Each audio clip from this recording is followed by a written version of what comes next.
My husband was agonizing, and he needed my kidney. My mother-in-law shrieked. It's your duty, you are his wife. The doctor was just about to operate when suddenly my 7-year-old son burst into the operating room and shouted, Mom, I'm telling the truth about why Dad needs your kidney.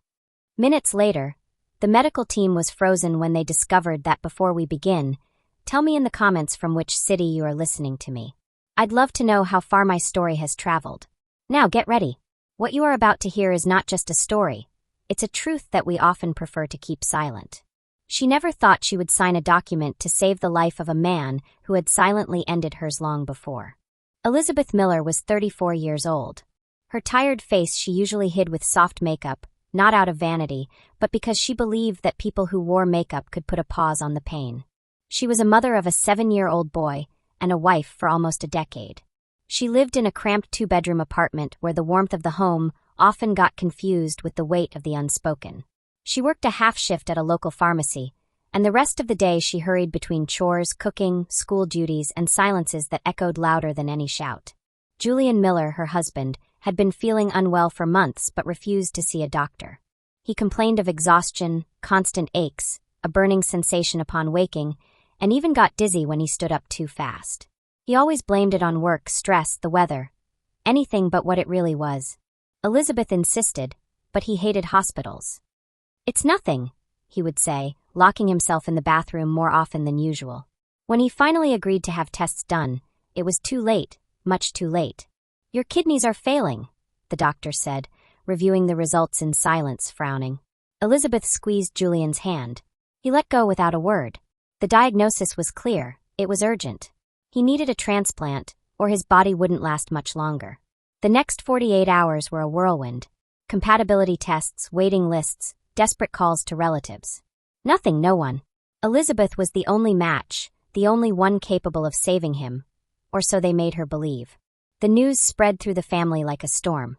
The first to arrive at the hospital was his mother, Norma, a woman with a severe gaze, tight lips, and words that tasted more of judgment than comfort. It's your duty, Elizabeth. He is your husband. He gave everything for you. Elizabeth looked at her with reddened eyes but didn't answer. The truth was, she couldn't stop thinking about everything she had kept silent about over the past few years. How Julian had changed. The times he came home late without explanation. The shouting. The whole nights he slept on the couch after arguing about things she couldn't even recall. How he made her feel worthless, that she never did enough, that if he was stressed, it was her fault. What if something happens to me? She dared to say in a low voice. Norma scoffed. Don't be dramatic. It's a routine operation. Transplants are safe nowadays. Are you going to let your husband die because of an absurd fear? It wasn't fear, it was something more. It was that feeling in her chest that refused to go away. It was that constant question that silently haunted her. Why did she feel so empty next to the man she was supposed to love? In the waiting room, Matt, her son, was playing with a small plastic toy.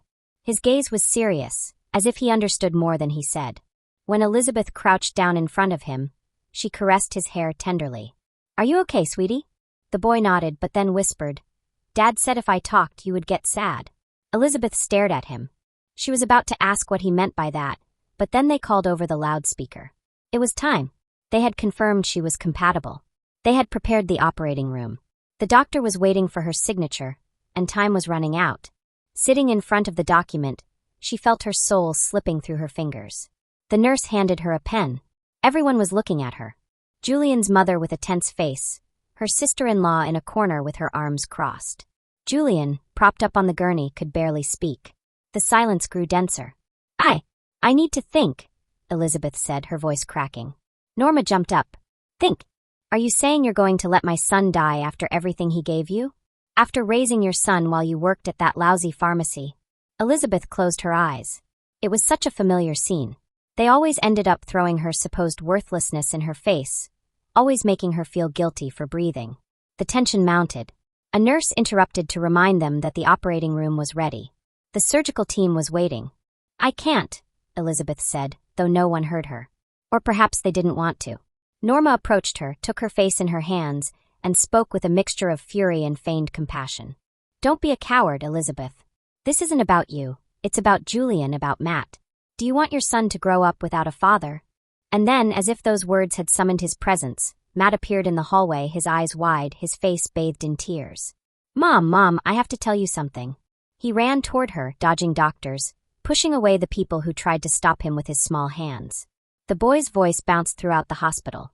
Mom, listen to me. It's important. Mom, can I tell you why Dad needs your kidney? Those present froze. Norma let out a muffled sigh. Julian tried to sit up, but the pain forced him to lie back down. Matt, Elizabeth said, kneeling down to his height. What are you saying, honey? The boy was trembling. He looked everywhere, searching for something, or perhaps wishing no one else would hear him. I saw him, Mom. I saw Dad. He put something in his arm. He injected a weird thing. He told me it was medicine, but he was hiding, and he asked me not to tell you. The silence became unbearable. The nurse lowered her gaze. Norma tried to intervene. He's confused. He's a child. What does he know about these things? But Elizabeth didn't say anything. She just took Matt's hand, hugged him tightly, and her mind began to spin as if all the pieces that never fit were starting to connect. The sudden weight loss, the mood swings, the isolation, the medications disappearing from the pharmacy, the missing money. A doctor discreetly approached. Do you want us to postpone the operation for now? She nodded without speaking. As they took Julian back to his room, amidst whispers and nervous glances, Norma exploded. You ruined everything. And this is your fault, you and your paranoia. But nothing mattered anymore. Elizabeth's world had stopped spinning. The day she was supposed to save her husband, she discovered that perhaps he had never been the man she thought he was. Outside, the rain began to fall. Inside her, a much darker storm had just begun.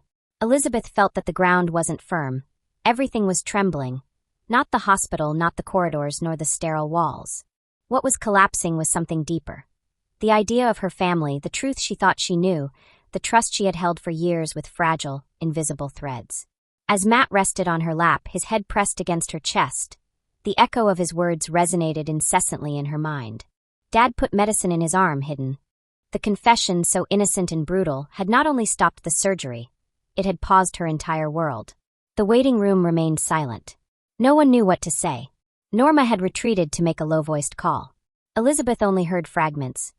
No, it can't be. The boy said that, but it's impossible. Yes, I'm with her. She's confused, doesn't she understand? Elizabeth's eyes filled with tears. She didn't know if she was crying out of fear, anger, or exhaustion. Perhaps all at once. What had Julian been hiding? What kind of life had he been living in secret? And the most unsettling question, what else didn't she know? Soon after, one of the doctors approached. It was the same man who hours earlier had given her the papers to authorize the operation. A young man with a serious face, but a voice that tried to be kind. Elizabeth, can I speak with you for a moment? She nodded. She carefully stood up, leaving a sleeping Matt on the sofa. She covered him with her jacket and walked with the doctor to a more private corner of the hallway. We heard what your son said. We understand it can be confusing for everyone, but by protocol we have stopped the procedure. We need to run new analyses. We want to better understand Julian's clinical state before proceeding. What exactly are you looking for? Elizabeth asked, feeling that every word was pushing her toward an abyss. The truth. To be honest, his clinical picture wasn't entirely consistent from the beginning. We attributed it to errors in previous reports, but with what your son said, there are indications that could suggest a self-inflicted cause. And that, as you can understand, changes everything. Elizabeth felt the air leave her lungs. Are you saying that Julian harmed himself? The doctor didn't answer directly. He just lowered his gaze. For now, we need time. We cannot operate until we are certain that there is no other cause that would compromise the transplant or you.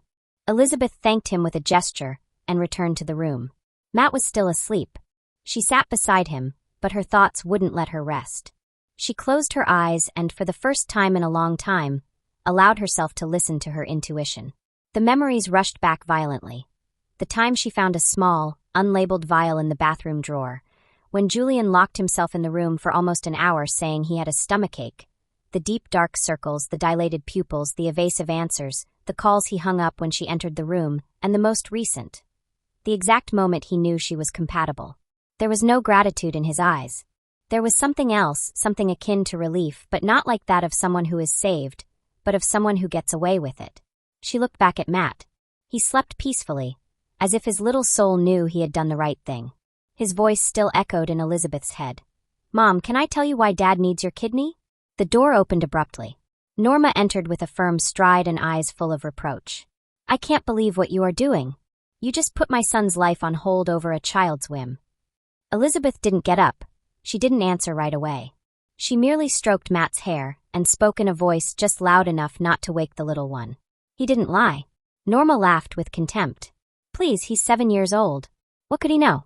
He probably saw something on TV and imagined it. Are you going to destroy your family over a childish fantasy?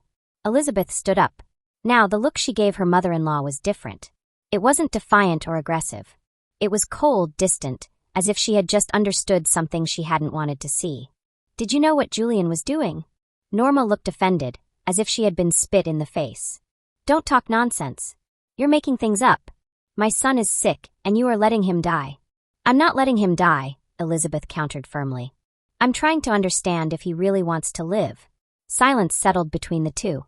Norma pursed her lips and left without saying more. But Elizabeth remained trembling because she knew that this woman wasn't outraged by what was being said. She was outraged by what she feared was true. Shortly after, she was called to the room where Julian was resting. She found him weak, with an IV connected to his arm and skin paler than she remembered. She approached slowly. He looked at her with tired eyes, but seeing she was alone, he whispered, "Why did you stop everything?" Elizabeth didn't answer immediately. She sat beside him, looking at him as if she were seeing him for the first time. Matt said he saw you injecting yourself. Julian didn't blink. His expression didn't change, but his silence was more eloquent than any denial. Is it true? Elizabeth asked. I don't know what he's talking about. He's a child. He imagines things. And why did you tell him not to tell me? Julian sighed. He turned with difficulty. He was confused. He misinterpreted it. I was giving myself a vitamin. Nothing serious. And in secret. Hidden. Julian swallowed. He was weakened. He knew he couldn't sustain the lie with the same force as before, so he changed strategy. Elizabeth, that doesn't matter now. Please don't abandon me. I need you. You were always the one by my side. Don't fail me now. Elizabeth felt a lump in her throat. That phrase, so simple, so charged, don't fail me now. Don't abandon me. How many times had she heard it, in different tones, different moments, every time he needed something, every time he blamed her for not living up to his love. I was there, she said, on the verge of tears. I was there when you stayed silent for days, when you blamed me for your failures, when you disappeared and came back smelling of smoke, sweat, and lies. I was there when you made me believe I was less, and I'm still here, though I don't know why.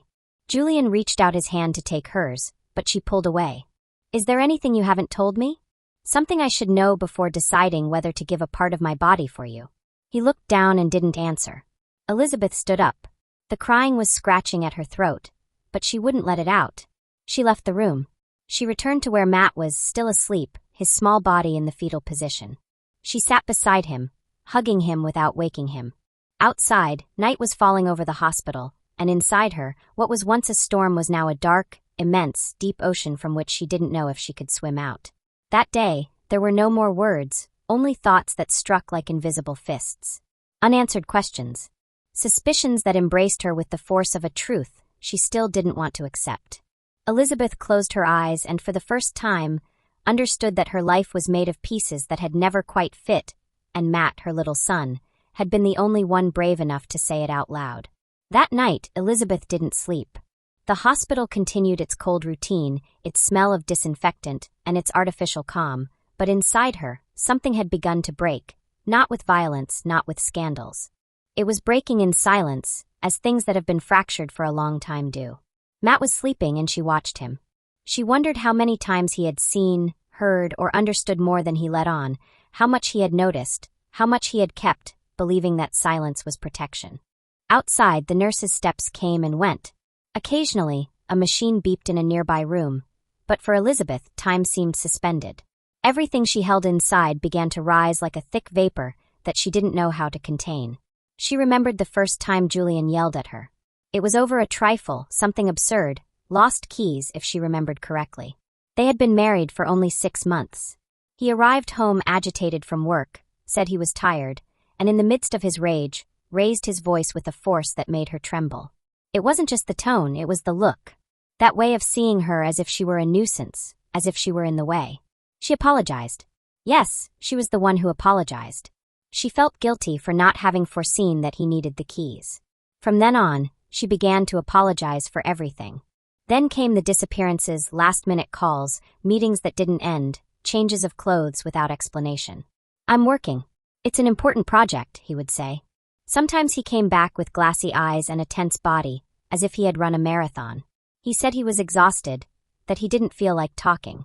She would quietly prepare dinner, and if she asked too many questions, he would frown and throw one of those piercing phrases at her. "You don't trust me. That's why we're always having problems." So she learned to stay quiet, to smile when appropriate, not to bother, to maintain the peace. But all that had been before Matt. With the arrival of her son, Elizabeth promised herself that she wouldn't allow the atmosphere to become tense. She didn't want him to grow up amidst tension, but without realizing it, the tensions became routine. The silences part of the landscape. She remembered one night in particular. Matt had come home from preschool with a drawing. He was barely 4 years old. It was a drawing of his family, Dad, Mom, and him. The curious thing was that Julian was painted in gray with a black cloud over him, and underneath, in his crooked letters, Matt had written, "Dad is sad inside." "Why did you draw that?" Elizabeth asked him. "Because Dad doesn't smile when he's with us," the boy had said without hesitation. She kept that drawing in a memory box, like someone guarding an alarm they don't yet know how to interpret. She returned to the present, looked at her sleeping son's face, and something inside her hardened. It wasn't anger, it was clarity. The next day, while Julian was still under medical evaluation and Matt was eating a jam toast brought by a kind nurse, Elizabeth went for a walk in the hallway. She needed air, even if it wasn't fresh. She stopped by the window of the nurse's station. One of the younger nurses, Clara, recognized her and approached cautiously. "Everything okay?" she asked with a genuine tone. Elizabeth looked at her for a second, hesitated to open up, but something in her gaze gave her confidence. "Can I ask you something?" Clara nodded. "Have you seen more cases like Julian's, so young with such aggressive kidney failure?" The nurse paused, lowered her voice. "Yes, but not many and not with such altered analyses." Clara hesitated to continue talking, looked around, then moved a little closer. "There are things that don't add up. Measurements that go up and down without logic, levels that can't be explained by disease alone. It looks like there was manipulation. Something external. I can't say more, but I just advise you to ask questions. Ask everything, even if it hurts." Elizabeth felt a chill run down her spine. Not out of fear, but confirmation, because her instinct was beginning to stop being a whisper. It was now a clear voice. "Thank you, Clara. Truly." The young woman nodded and returned to her post. Later, while Matt watched cartoons on a borrowed tablet, Elizabeth called her sister. She needed to leave the hospital for a couple of hours. She explained just enough, without going into detail.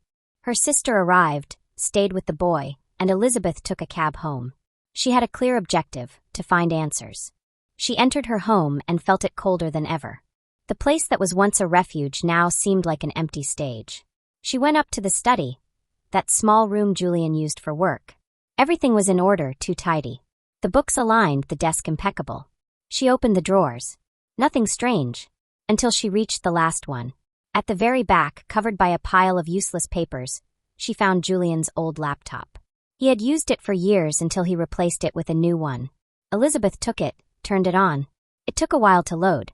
It was slow, like everything old that holds memory. When the start screen appeared, she saw the password prompt. She tried important dates. Matt's birthday, no. Their anniversary, no. His mother's maiden name, nothing. She took a deep breath. Then, almost as a hunch, she typed the name of the street where they met. It opened. The desktop was full of folders, some with work names, others personal. She started checking haphazardly. Empty files, old photos, routine documents, and then she saw it. A folder called Private. She felt her heart leap. She hesitated to open it. What would she find? Was she ready? She double-clicked. The screen took a few seconds, they seemed like hours. What appeared was only the beginning of a universe Elizabeth never imagined, and didn't yet know if she would have the strength to keep looking. But something inside her told her there was no turning back. Because sometimes the truth hurts more than the lie. And it hurts even more when it was always right in front of your eyes, but you just didn't want to see it. Elizabeth held the laptop in her lap as if it were burning, but she wouldn't let go. The air in the room felt denser than ever. Every click she made was a door opening onto something she didn't want to discover, but desperately needed to know. The private folder contained other folders inside, names coded with dates. Some only had scanned documents, medical prescriptions. Others were empty, but one of them, marked with a number she immediately recognized, her old professional registration number at the pharmacy where she used to work, caught her attention. She immediately opened it. There were prescriptions, requests, even requests for medical samples digitally signed with her name. Some had her scanned signature, her exact, identical script. Her heart hammered against her chest. She felt the blood freeze in her veins. There were documents from months ago, others from years ago, all requesting the same thing. Strictly controlled medications, substances she had never prescribed. Her name, her registration number, everything was there. Everything was forged. Elizabeth swallowed hard and opened one of the most recent files. It was an email sent from an account she recognized as Julian's. The message read, "I'm sending you Elizabeth's details. She's an authorized pharmacist. You can use her signature without a problem. I trust you." The recipient was a man named Andrew. She didn't know who he was, but she knew what this meant. Julian had exposed her. He had used her name and with it her career, her reputation, and her freedom. She began to tremble. She had to put the laptop aside. She covered her face with her hands and remained silent for several minutes. She had been living a lie. She had slept with a man who not only concealed an addiction, but had used her as his shield. Everything she had felt as intuition was now confirmed as reality. She forced herself to continue reading. There were more messages, more files, photographs taken in places she didn't recognize. In one of them, Julian appeared smiling next to a young woman too young. He was embracing her by the waist. The photo was cropped, but in the background, the logo of a hotel was clearly visible. She opened the next one. The same woman sitting next to Julian at a dinner. His eyes were glassy. On the table, a half-empty glass and a partially opened pill box. Elizabeth felt nauseous. Her stomach churned, and despite everything, her mind kept processing a single question. What if Matt had been right all along? She returned to the hospital as if she were walking underwater. Everything seemed distant. When she entered the room, her sister looked at her with concern. Matt was sleeping again, tired from all the emotional turmoil. Elizabeth thanked her with a slight gesture. She didn't have the strength to speak.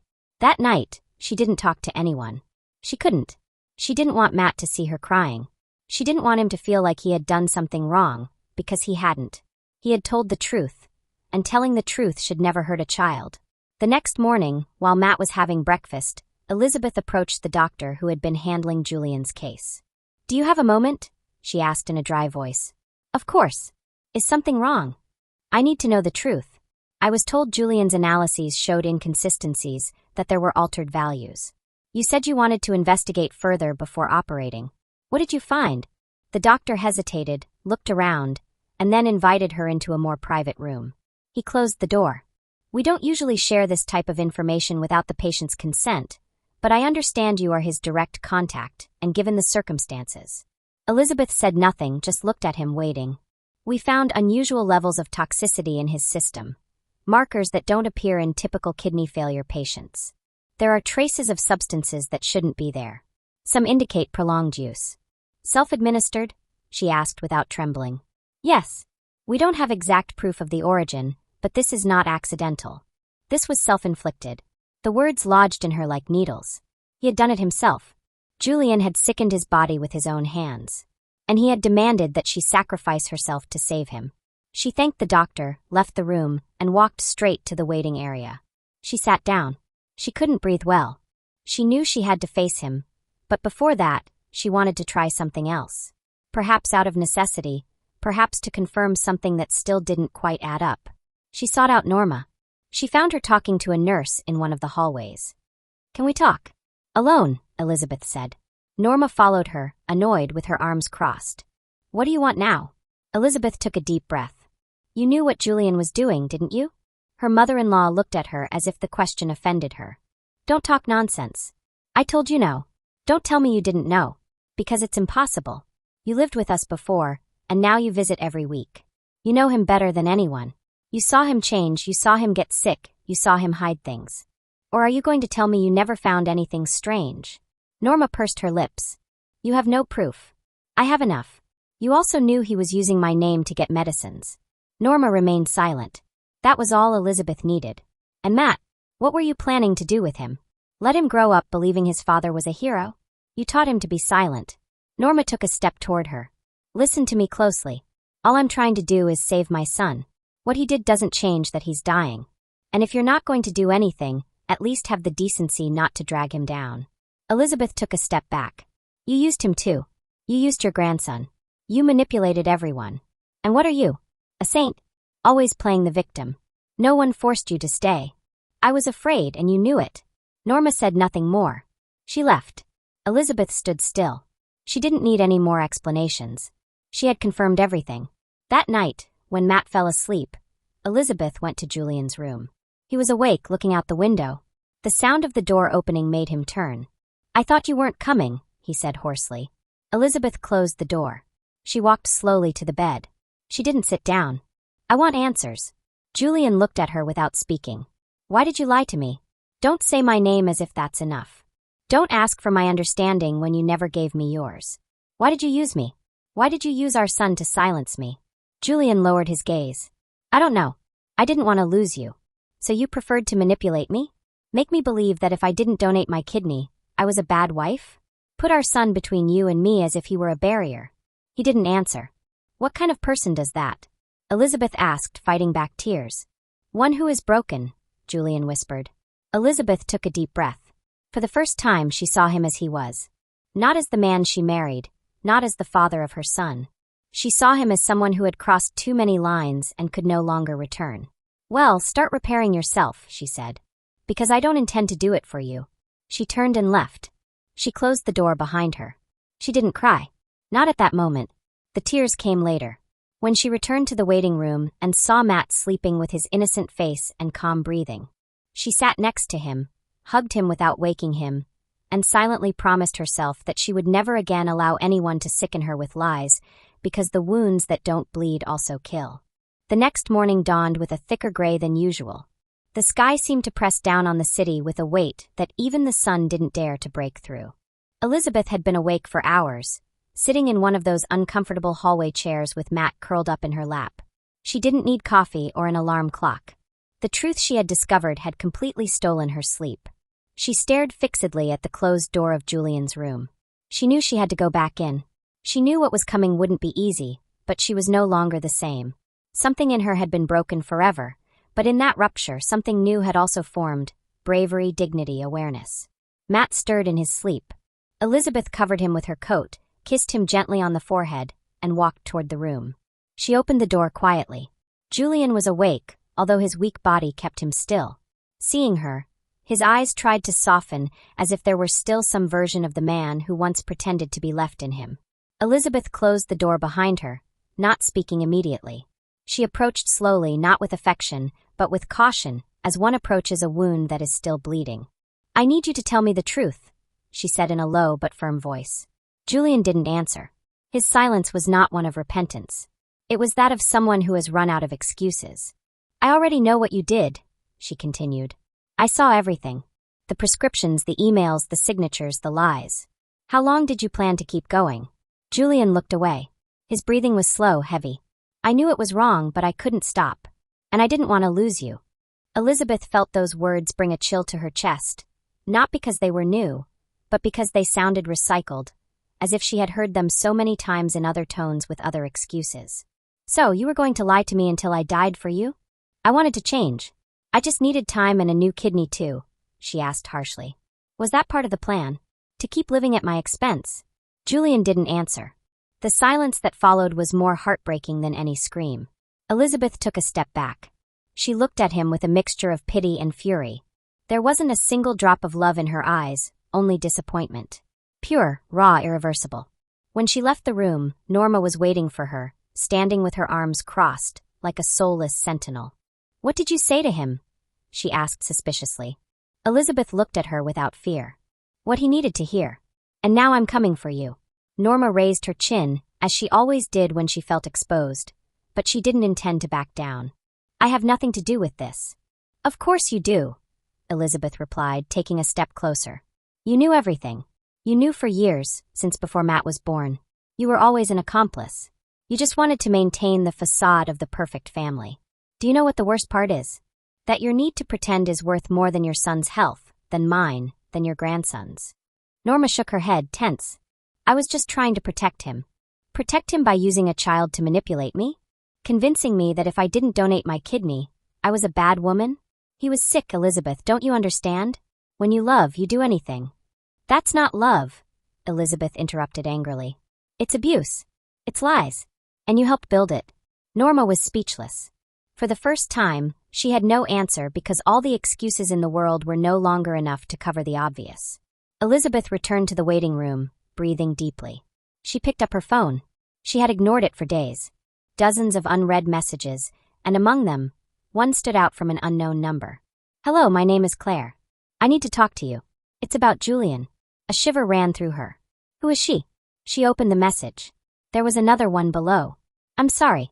I didn't know you existed. I thought I was the only one. Call me when you can. Her head spun. She pressed the number with trembling fingers, dialed. On the second ring, a nervous voice answered. Elizabeth? Yes, you're Claire? Yes. God, I didn't think you would actually call. Who are you? Elizabeth asked without preamble. I don't know how to say this. I've been with Julian for more than 3 years. We met at a conference. He told me he was separated, that he had a son but lived with him for legal reasons, that you were no longer part of his life. He repeated it 1,000 times. Elizabeth felt the floor disappear beneath her feet. Do you have children? She asked, her voice faint. The line went silent for a few seconds. Then the answer came like a hammer. A little girl. Her name is Lucy. She's 2 years old. Elizabeth squeezed her eyes shut. Tears erupted suddenly. She swallowed. And he helped you with her? At first, yes. Later, not much. He always made excuses. Work, legal problems. I've barely seen him for months. I only received sporadic transfers. Do you have proof? Elizabeth asked, her voice broken. Yes. I have photos, messages, emails, everything. I never imagined he had another life. I thought you were the mistress. Elizabeth hung up without saying another word. The phone fell to the floor. Matt looked at her from his seat, not understanding what was happening. She hugged him tightly. Her son was the only real thing she had left in the middle of a world that had been a lie from day one. Hours later, a formal investigation began in the hospital's boardroom. Elizabeth had handed over copies of the files, prescriptions, and emails. The hospital couldn't ignore it. There was a presumed identity theft and, most seriously, a transplant waitlist patient who had manipulated his health status to obtain a priority he was not entitled to. The doctors were shocked. They had never seen anything like it in such detail. The usual were negligence cases, not calculated manipulations. Elizabeth was called to the hospital's administration. They explained that the case had been elevated to the competent authorities. They thanked her for her courage. She only nodded. She wasn't doing it for thanks. She was doing it for Matt, for her freedom, for her peace. Hours later, she entered Julian's room for the last time. He knew. He had already found out about the investigation. So, in the end, you destroyed me, he murmured in a flat voice. I wasn't the one who destroyed you. You destroyed yourself. Are you going to let me die? Elizabeth looked at him with dry eyes. You started to die the day you decided to lie to me. Julian closed his eyes. He said no more. Elizabeth turned around. She left with her head held high, gathered her things, took Matt's backpack, her coat, her papers, hugged her son, and they left the hospital together. As they walked down the main corridor, Matt squeezed her hand.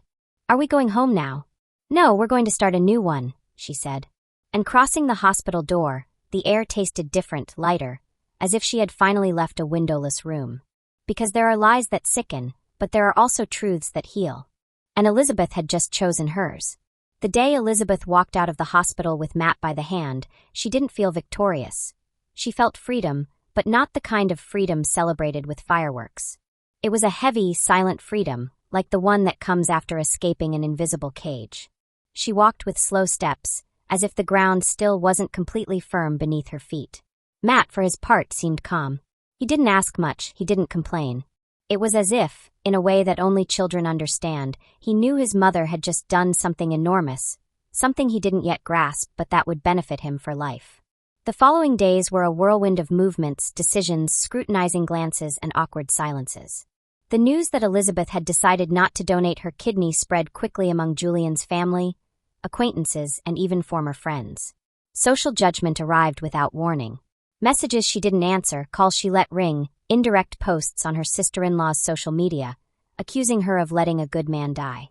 But Elizabeth knew something others didn't, and that certainty gave her peace. Julian wasn't a martyr. He wasn't a victim. He was a man who had hidden behind his illness to manipulate, lie, and shirk responsibility. She hadn't let him die. He had consumed himself alone, and worst of all, he did it knowing he was dragging down those he claimed to love most. Julian survived. An anonymous donor had appeared on the national list shortly after. The operation was a success, although the medical team decided to refer the case to health authorities due to the severity of the manipulation detected in his clinical history. Elizabeth learned from a nurse that he was no longer part of the follow-up program for good behavior. The hospital considered him a high-risk patient due to his history of substance abuse and document forgery. Still, the greatest punishment didn't come from the law, it came from abandonment. Elizabeth never set foot in that hospital again. She didn't go to see him. She didn't answer his messages. Julian was alive but alone, and for the first time, he had to face the world without his web of lies. Elizabeth, meanwhile, packed what little she had. She sold some furniture, gave up the apartment, and moved in with a childhood friend who offered her a room in her house on the outskirts. It wasn't large, but it had a window that looked out onto a tree. For the first time in years, Matt slept peacefully, without frights, without hearing fights, without feeling he had to guard what he said. The first days in the new house were strange. Elizabeth woke up early and prepared breakfast with trembling hands. She was afraid, not of the future, but that everything she had done wasn't enough. She was afraid that after so much sacrifice, she still carried guilt that wasn't hers. One night, while Matt slept, she picked up the phone and dialed a number she had saved for weeks. It was a child therapist recommended by the pediatrician. They talked for 15 minutes, long, dense, painful, but necessary. The following week, Matt started therapy. It was a calm session. They talked about school, his favorite color, his favorite hero. He didn't mention his father. He didn't mention the hospital. He only talked about how happy he was that his mother no longer cried alone in the kitchen. Elizabeth, for her part, also began a process. At first she resisted. What was she going to say? How do you explain that you spent years next to someone you didn't know? How do you confess that you forgot yourself? But then she understood that it wasn't about explaining it. It was about recognizing it, stopping the self-justification, starting to heal. Every Tuesday, she attended a support group for women who had been victims of emotional manipulation.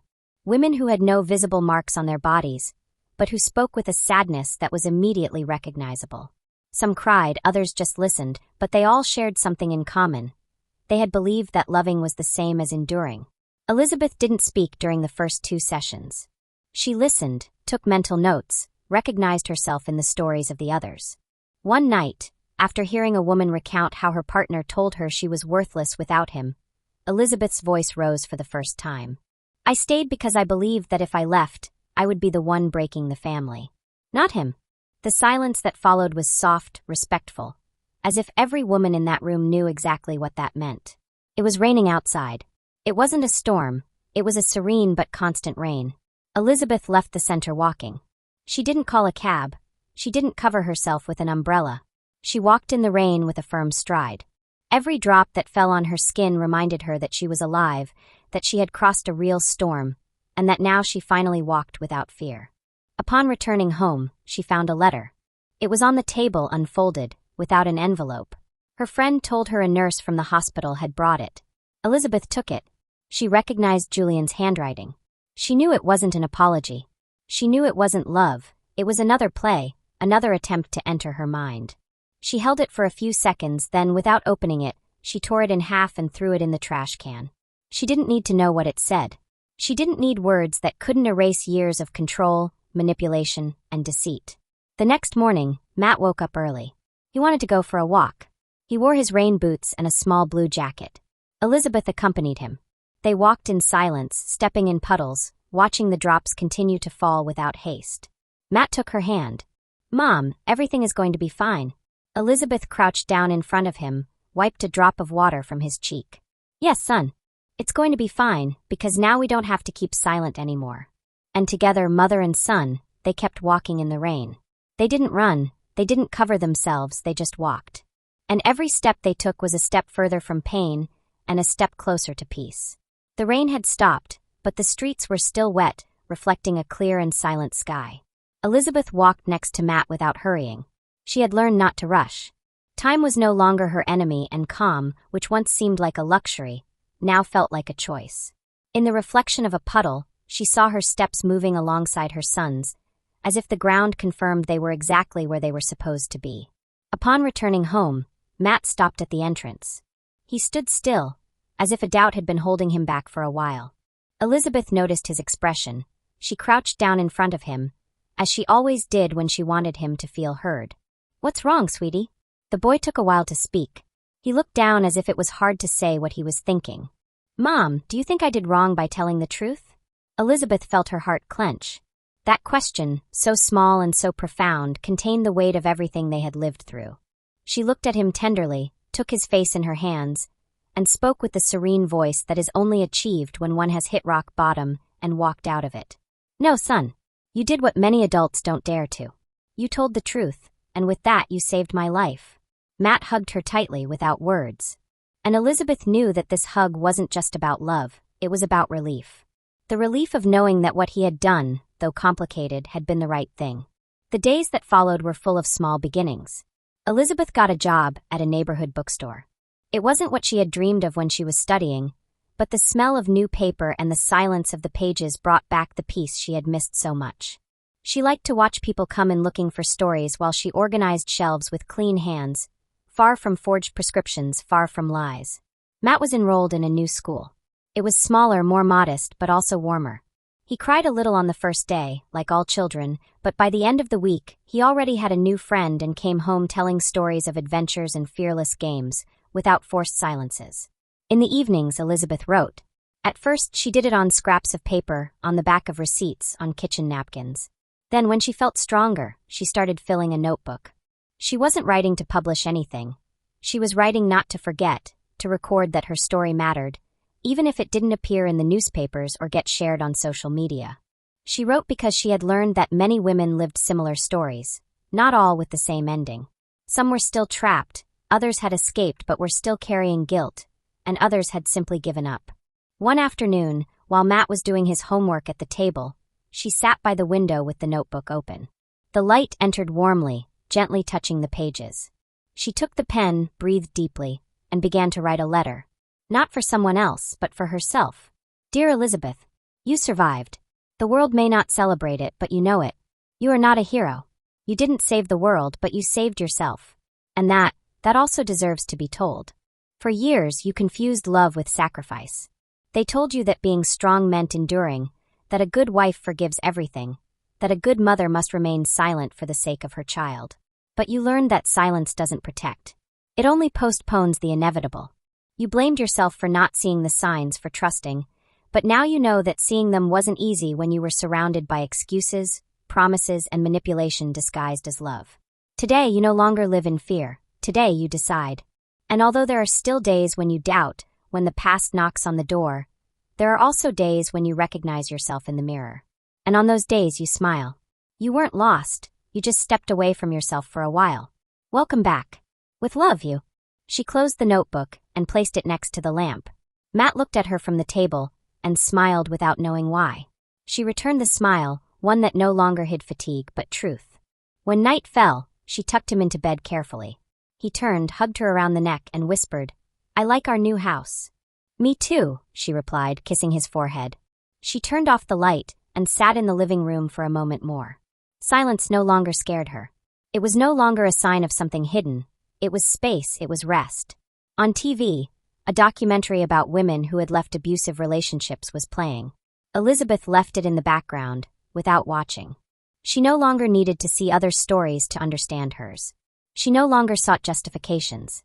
Somewhere in the hospital where Julian was still recovering, perhaps he was waiting for a call, a sign of forgiveness. But that sign would not come because Elizabeth wasn't seeking justice. She wasn't seeking revenge. She only wanted peace, and that peace did not include the one who had turned her into a shadow. A week later, she received a certified letter. It was confirmation that the hospital had submitted its report to the health authorities. Julian's case would continue its legal course. There was no turning back. Elizabeth didn't celebrate. She just felt the cycle closing. That same night, it rained again, but this time they didn't run from the rain.